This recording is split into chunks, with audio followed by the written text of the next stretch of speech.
ahubwo nkurikije ko yakoreye icyaha mu kindi nje numvaga bazamukubita nk'itatu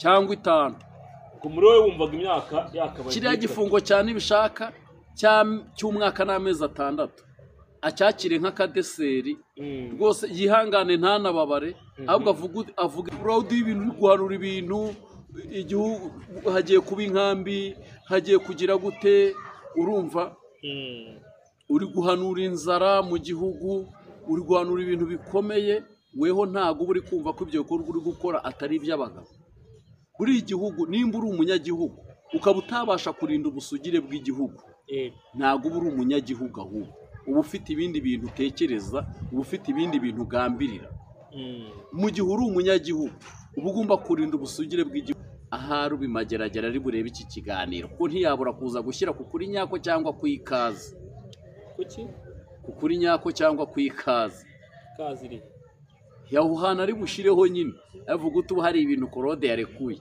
hari ibintu Juste yarekuye kandi hariya nyine ngo abari internet wahute mwokirema aho hantu ndebe gihungu yarabitubwiye tirirwaga ari ibintu tumuvuga urumva none uvuga ngo nabona n'iki kiganiro vurema nawe yumve ko ahari yarahakomangiye igihe kinini abasaba karibu yo kuhinjira reka ngusuze nagire mwikaze mwifurize amahoro Imana aho muri yose kwisi niba uri mu gitaro mwifurize igitoro kiza muri mugoroba mwifurize kugira umugoroba mwiza gende wari nk'ibisanzwe uyu munsi nongeye kugimisha ko na Rivera Pasteur Jean Juste Muhanuzi amena meze bite Apostle aryo bura Apostle riri Imana imeze neza cyane muri iyi miserega abantu meze neza kandi ashimira abantu muri kunkunda abantu muri gukora subscribe abantu muri kumwe nanjye aho muri hose Imana ijye ibaha umugisha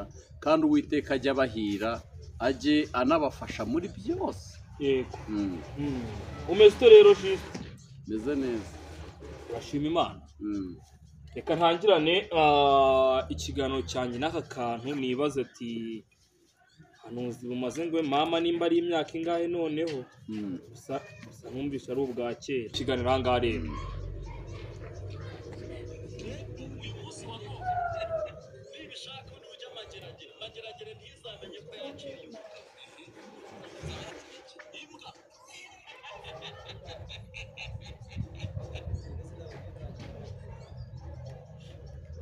twagiye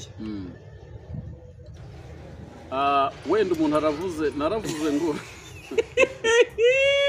mani buriya ari ibintu biba bikomeye gusa nanone nibutsa abantu ko ndi umukozi w'Imana ndi umwana w'Imana ndi umuhanuzi w'Uwiteka kandi abantu bose barabizi abo dusengana iby'Imana igenda inkoresha bigiye bitandukanye rero kuba ubwabyo nibishaka kuba ubu ari imageragere ntabwo nishimiye ibyo na hano ahubwo twarasenze we ntiyasenga kugira ngo biveho abantu bajya bavuga ngo abahanuzi mugira akanwa kabi ntabwo tugira akanwa kabi ko muteri ahubwo hari igihe ibintu bivugana agahinda buri ibintu abantu batari bazi umuhanuzi ashobora kuvumana umubabaro ugafata abantu ahawe wavumanye iki naho nari imbabaye wari wabajwe n'iki Juste buriya ari ikiganiro nigeze nkora kwa Papa Bitangaza urabona hari ukuntu reka tuvugishe ukuri yego hari abantu bagiye batwemerera ibintu tutabibasabye urumva ariko banabitwimye ntibatubwira impamvu bagize ute babitwimye tugira amagambo twatura ari amagambo natwereka kwa Papa Bitangaza ubu nanjye ndi kurwana inkunduro yo gusenga kugira ngo ibyo bintu bive kuri abo bantu kuko buri umuntu yakwemereye ikintu utanakimusabye hari ukuntu agusubiza inyuma mu bitekerezo nibishaka hano nawe rero hari ibintu yari yarahanuye kandi abihanura ku buzima bwanjye rero guhanura umuntu yitiriye izina ry'Imana nanibutsa abantu bavuga ngo Imana iravuze itavuze iraje bose banike kuko abantu bagiye bahanura ngo Imana iravuze itavuze bagiye batuma Imana isuzugurwa kandi ijambo ravuga ngo sizemera ko izina ryayo ritukwa ntago izemera ko izina ryayo ritukwa wowe rero washatse gutukisha izina ry'Imana utibwira ko bizakugwa iki amahoro hari abantu batukana hari abantu urumva njyewe abantu bajya bambwira ukora ibiganiro bra ariko njye ndi umwana w'Imana ndi umukozi w'Imana ntago njya ntukana ubundi suretse kuba bavuga ngo nkora ibiganiro by'amafuti ngo by'amatiku hari ikindi bari bambonamo cy'amanyanga njyewe wondi we ndamuzi nzi ko ndi umwana w'Imana isumba byose nzi ko nkorera Imana nzi ko ndi umuhanuzi w'Uwiteka kandi nzi ko iyo umuntu tugirana ikibazo ntabwo bishobora kumugwa amahoro kubera yuko umuntu njyewe ndi gusengera umuntu nitanga wese kandi nkitanga amaramaje sinshobora kukubwira ngo ndi kugusengera ntari kugusengera bimarira iki abantu dusenga nabo ba diaspora barabizi mu gihe narumva impamvu ngiye gusenga nanakwihora nkagumya nkakubwira ko ntahari ariko sinshobora gukora ikosa n'iri na rimwe ryo kuza kukubwira ko Imana ivuze itavuze kandi nimunacunga neza rega mukagenzura nibyo nahanuriye kuri YouTube ndi mu bujiji kubera ko numvaga n'ibyo Imana inyeretse ngomba kubizana kuri YouTube nkabizana bye byarasohoye urumva naraje ndavuga ngo Rusagara ntazabana na Pastor Mutesi ibyo abantu barabibonye ariko sinarinzi ko uburyo bizazama ari urupfu ndaza ndavuga ngo Prince Kid ntago umugore ari Miss Elisa uyu munsi wa none ntago amurari inyuma nubwo hari ibintu abantu bagenda batanga kumva ubuhanuzi aho ngo nabikoraga mu buryo bw'ubujiji naramenya ngo kuri YouTube wahazana message y'umuntu ariko nyuma yaho maze kubimenya neza ko ubutumwa Imana iguhaye noneho tugena ni nkiri umuvubuka kuri YouTube ntago ari byiza kubuzana kuri YouTube ahubwo ubuhanyirabwo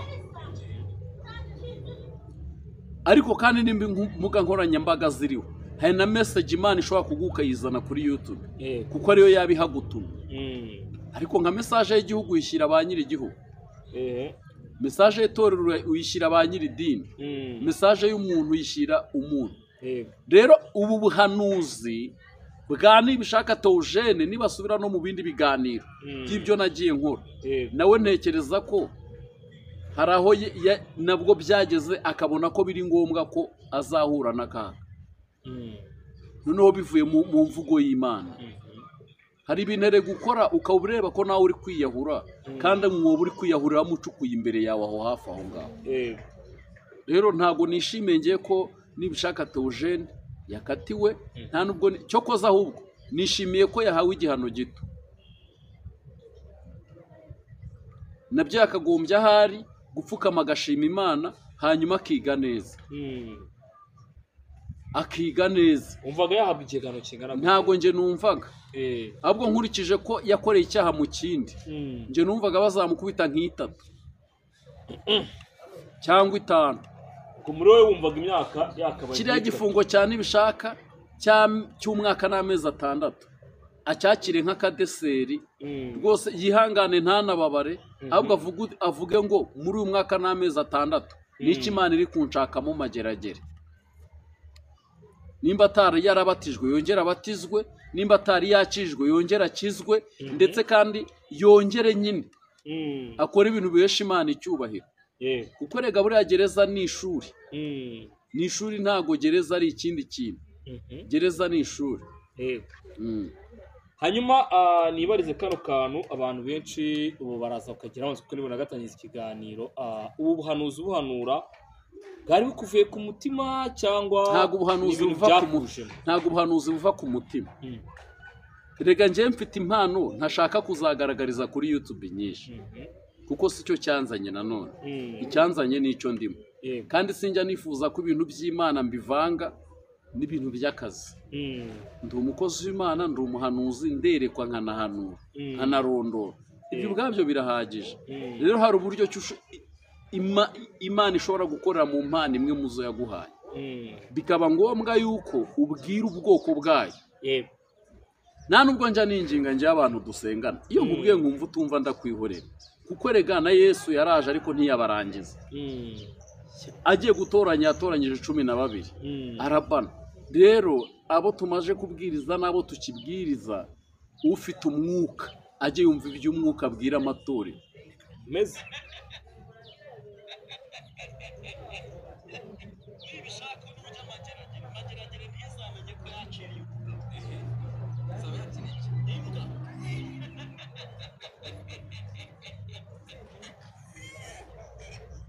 icyo wavuze ngo nibishaka najya mageragere ntizumve ko yakirimbwa, izumve ko yakirimbwa. Juste wari ubitewe n'iki? Hari ibintu umuntu akora ukabona ntago akwiye izina ry'ubugabo. Aho ngaho nicyo kintu cyabinteye, nta kindi. Buriya umuntu hori nubwo bibaye ngombwa ko n'intambara iri gututumba nka za Nyacyonga bari kurasana, ntabwo ukwiriye kwicara uvuge ngo Imana yakweretse Nyabugogo igiye kuba inkambi. Naho hantu njye nabikuye, kuko weho hari abantu ugiye gukura umutima, hari abantu ugiye gufata imitekerereze yabo yo kuba batera imbere, uyimanure hasi bavuga ngo igihugu gifite intambara. Ibyo bintu buri gukora ntabwo ari ibikorwa by'ubugabo. Burya nubwo igihugu cyaba kirimo amakuba n'ibyaha, ntabwo ari ngombwa erega kuza ngo uri kubihanura. Nese uri kubwira abantu ko u Rwanda rufite inzara bunguka iki? Barugaburire. Ubu se wabivuga kurusha leta iyo yatewe n'ikibazo ifite ibindi bihugu yabwira uti nimuturwaneho. Nese hari igihugu uri kubwira ngo kirwane ku Rwanda, ahubwo urumva uri proud y'ibintu, uri guhanura ibintu, igihugu hagiye kuba inkambi, hagiye kugira gute, urumva uri guhanura inzara mu gihugu, uri guhanura ibintu bikomeye. Weho ntago uri kumva ko ibyo bikorwa uri gukora atari iby'abagabo. Buri igihugu nimba uri umunyagihugu ukaba utabasha kurinda ubusugire bw'igihugu, ntago uri umunyagihugu, ahubwo uba ufite ibindi bintu utekereza, uba ufite ibindi bintu ugambirira. Mu gihe uri umunyagihugu uba ugomba kurinda ubusugire bw'igihugu. Igihugu cyaba kiri mu munezero, igihugu cyaba kiri mu kaga, uba ugomba kurinda ubusugire bw'igihugu kandi ibintu bikagenda neza cyane. Rero mu gihe uri gutana kandi uri mu gihugu utuyemo, ugatangira kubwira abantu inzara, ibiki n'ibiki, igihugu ko gipfuye, igihugu ko kigiye kubamo intambara, ntago uri gutanga message nziza. Kandi igihugu ntago umuturage akeneye ibyo bintu. Komereze nibarize na kano kantu, nubwo mbona na internet ngira gushira iranshiranye nyine ibintu birabikaze. Waguze internet? Ntayo. Birakaze.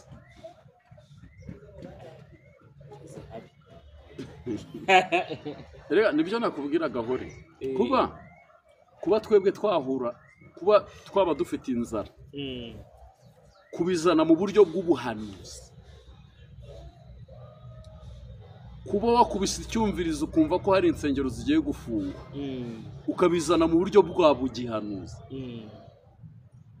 ntacyo uri kubaka, kuko ntubizi kurusha abanyamadini. Uranga umuntu abacyubatse.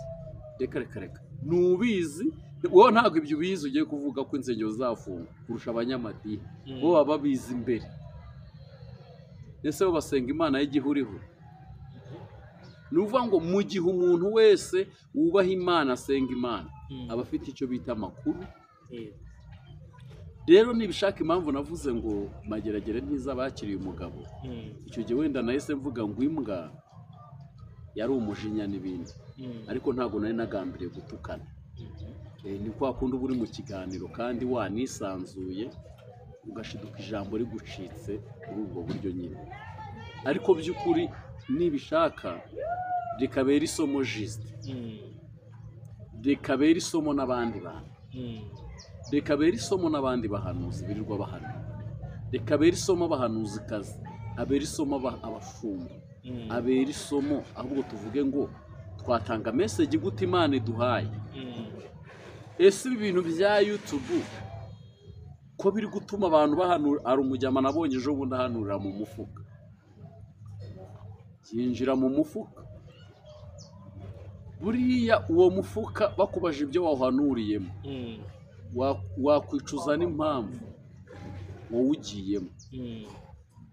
Njye nigeze gukora ikiganiro nambaye ikanzu, niho nahumutse ku maso. Abantu baranganiza barambwira ariko iki kiganiro urabona gikwiriye, bitanyisiba, bitampigira n'ayandi masomo menshi cyane. Rero ni ukuvuga ngo mu gihe icyo ari cyo cyose abantu duhanura, ariko turi guhanura amarangamutima kugira ngo abantu batuyoboke banatwemere. Igihe cyose tuzagwa mu makosa kandi tuzisanga ahantu hatari heza. Igihe cyose tutazamenya ubwenge, dusaba Imana mu byo itubwira uko tugomba kubitambutsa n'uko tugomba kubikora, tuzahura n'akaga gakomeye ku buryo bizatugonga no mu myaka iri imbere ahangaha. Rero abantu kwihangira imirimo ni byiza, ariko abantu nibereke uko bahinga amapera, uko batera ibisheke, uko byera, uko bigira gute. Content nizabuze. Rero nihagira umuntu ukubwira ngo aya makontenti aya n'aya ngo niyakubita, azaba ari kukubeshya. Ibintu byose umuntu aricara akisiga ifu bakamureba, umuntu aricara agatega urugore bakamureba, umuntu aricara. Rero nibishaka ahari ubimageragera ari burebe iki kiganiro, ko ntiyabura kuza gushyira ku kuri nyako cyangwa kwikaza. Kuki? Ku kuri nyako cyangwa kwikaza. Kazi iri yahuhana ari bushireho nyine avuga utu hari ibintu Claude yarekuye, hari ibintu Justin yarekuye, kandi hariya nyine ngo abari interinete wahute mwokiremo aho hantu ndebe gihungu yarabitubwiye tirirwaga areba ibintu tumuvuga. Urumva none uvuga ngo nabona n'iki kiganiro vurema nawe yumve ko ahari yarahakomangiye igihe kinini abasaba karibu yo kuhinjira. Rero yihangane kandi anashima Imana kuko igihano bamuhaye ntago ari ni gitoya, ni gito. yaba ari impamvu uvuze ngo nibishaka yanangiye umutima yagusenga Imana ngo imukurireho igifungo, kandi nawe umwe mu bamwe babihanuye ukamanura igifungo. Hari ukuntu uha umuntu message wenda ukayimuha mu butamenya, nibyo nakubwiye. Kiriya gihe twari tugifite ubujiji bwinshi bwo kuri YouTube, naho yakumvisha ikintu uvuze abwo wenda agahita areba ko muhanganiye views, ariko ntago muba muhanganiye iki views ko mutera. Ahubwo nuko abantu, ahubwo njyewe nuko abantu banganirije kandi babashumba. Buriya ukuntu njya ngira umugisha nkabona ari umushumba umwe hano ujyunganiriza, ariko nawe hari ibintu yansabye mbyanza ahita ankuraho amaboko. Wowe mushumba wa wundi wowe wa wundi ntawe nzi kandi ugiye kureba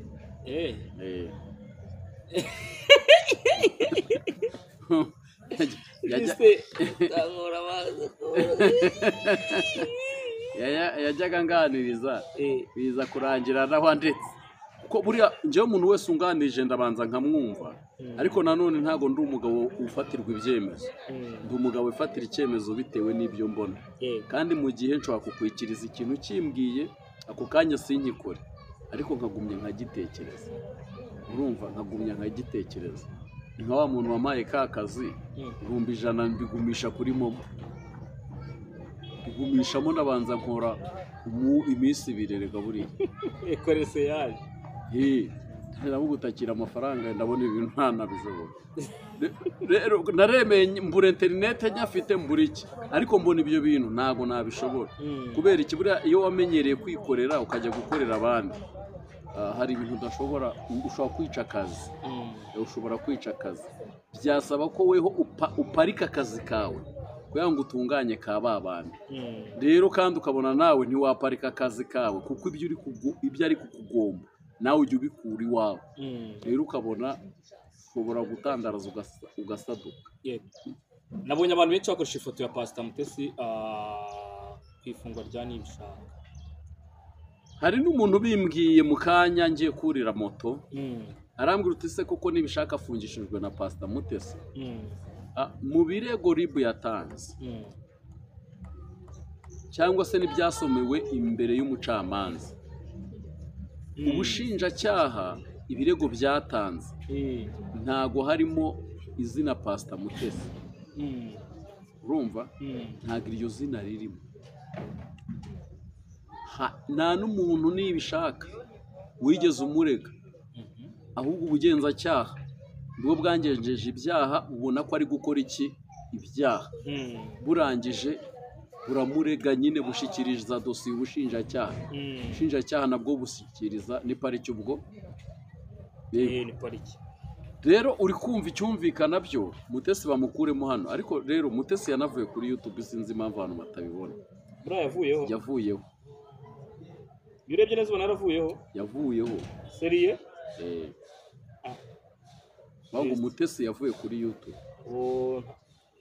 Nta kintu ugamije kuri uyu mubyeyi. Oya, yayivuyeho ariko nese ari ahantu muheruka mu kiganiro ntawe rero nese nuko adafite YouTube channel. Eregiri yagira neza azajya asuhuza abantu bamukumbuye. Uwase mwitabe Uwase yamwihorera, yego atigira neza azasuhuza abantu bamukumbuye, azajya azabasuhuze, ababwira amakuru, ababwira ibintu byose. rero ni ukuvuga ngo hari ibintu twebwe dukwiriye kwakira. uyu munsi wa none nta nubwo Pastor Mutesi ari inkuru, urumva? oya, erega umuntu udahari we tukanamuvuge ntacyo biba bimaze. ntabwo ari inkuru, yasezeye abantu, ababwira aho agiye, ababwira n'icyo agiye gukora. muri message yagiye yandikira Bosco yaramubwira ati njyewe ngiye kwigira mu ivugabutumwa mu mahanga, nzajya ngaruka gahoro gahoro, katono merembe.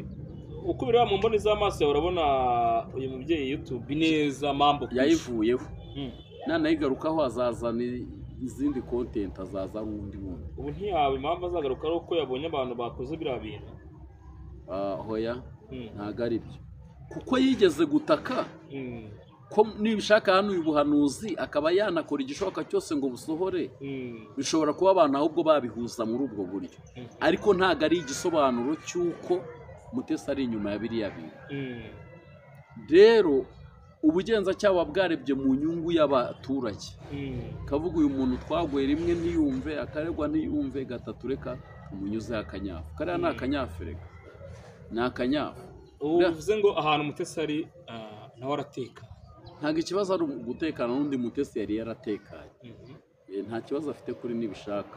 ntekereza ko nibishaka nawe nta kibazo afite kuri Pastor Mutesi aka kanya.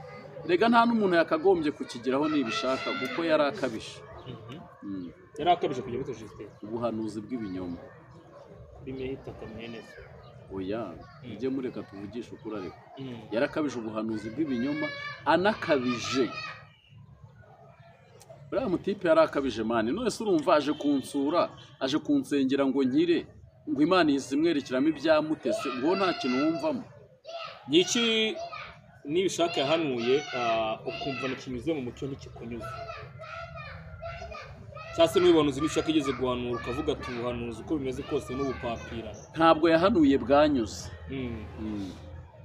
sigusubije neza Justin, nawe uri umukozi w'Imana kare wamuhanuriye kujya amageragere abagezeyo. oya, ibyo ngibyo njyewe buriya iyo ibintu byose utangiye kujya ubishidikanyaho, erega hore nanjye rega ibintu byawe byaratangiye kuri njye, ariko mpanuye ubuhanuzi bubiri, abantu numva ibintu bari kumpugura, ntabwo ubu nazana message ya hore kuri YouTube. biragoye. ntabwo nazana message ya ADPR kuri YouTube, nuko se tutari abahanuzi, nuko se tutafite abo duhanurira Imana idutumaho. ariko ibintu byo kuza no kuri YouTube ukavuga ibintu, ariko uzi ko ushaka kuvugira ijambo hano. njyewe niko se ubu nakora kuri YouTube, ni iryaba rincitse, ariko ntago naba ndikoze rimvuye ku mutima. hari umuntu wavuze ngo nagazongera kuvuga ku nkuru z'agafaranga na Murava, uramwibuka? Pastor Claude se ahora avuga ngo ntazongera kuzivugaho, nawe yabaye nongeye. ariko ubu ngubu akaza akakuru nako kanditseho agafaranga ya Kiresilas muri gereza ya Ririmo. none wasanga amusanze uyu muvandimwe nawe. ese ko atuye mu Bugesera, wageze ngo we aguye muri mistake ntiyamusangayo? ahita avuga amagambo akomeye. hoya, Claude atuye mu Bugesera, aguye mu cyaha yasanga Sarongo, Gafaranga, Sirasi, ubwo na Claude. ariko shaho hari ahantu baba bakiriye abajyamo. urumva? ariko uri kumva abo bantu njye rero hari ibintu nshaka gusobanura abantu hore buriya ku bya Sirasi ntabwo byanejeje. Iki ni ikiganiro kumbuye cyiza pastor. Iyi nkuru yari y'ubuhanuzi nje kukubaza kandi ndanagushimiye ahubwo urakoze cyane. Nese burashoje. Ndashoje rivera. Iyi minota bigomba kuba ari mike ntago ari myinshi. Sawa urakoze cyane. Icyo nasobanura abantu. Cyihorere. Reka rero dushimire abantu badukurikiye dushobora abakunzi bo kuri nyako abakunzi b'intoranwa. None abantu nibakomeze bakore subscribe. None tubabwira ibiganiro byacu ahubwo rakagaruka. Umuntu nkunda. Naze kukuri nyako. Akore subscribe. Na like. Asigemo na comment. Ubundi Imana imugirire neza. Ndagushimira.